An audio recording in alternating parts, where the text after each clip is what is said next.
Okay, I don't know if I'm going to be able to get this one out very well, but just had a conversation over warranties and all that kind of stuff on thickness of metals, roofing in general, right? So the 26 gauge, the way it comes from the factory, is allegedly warranted at 30 years. Okay, quite odd. Now there's stipulations to that though, right?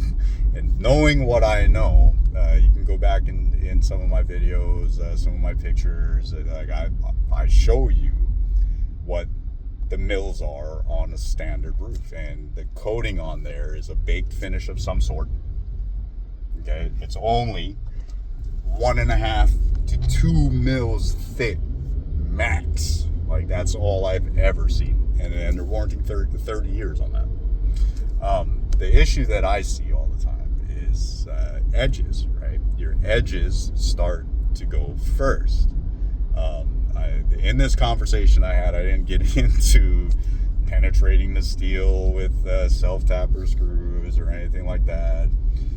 I'm just trying to get all my ducks in a row to be able to have the terminology and the information to share from reliable sources, how to make it last longer. So one of the biggest issues that I see is rust starts coming on the edges first. So what this tells me is that some people are not treating the edges of the roof, because the edges need to be treated. But then again, talking with the technical side of things, once you put a coating on that metal roof, the warranty is void.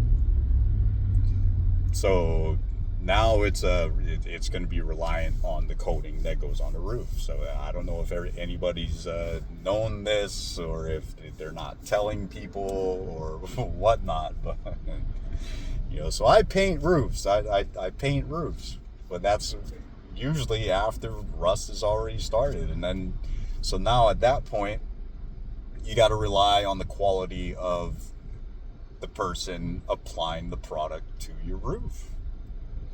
I went in and cited an estimate on a high pitch roof. It's got high pitch, it's got some low pitches and whatnot, but it doesn't look good. It's in an area where moss is heavy. Paint is already peeling off of areas where it really shouldn't be peeled off. I mean, I can only speculate the process that happened to make it to where it's at right now. It's going to be interesting if I get it. I'm going to have to put mounts for fall protection in 3 different locations on the pitch, so that way I can hit both sides of this pitch. There's no room for a lift of any sort. That would be my preferred method. But unfortunately, if there's no room, we can't get it in. And I don't think they even have available like a 75-foot long man lift to do it. And then the cost of that is an increase. But we'll see what happens with it. I'll be doing some more information videos throughout as I get information and whatnot. But I just like to be able to give information that I find out that's going to be relevant to the jobs that I'm doing. Like try to stay on top of these kind of things.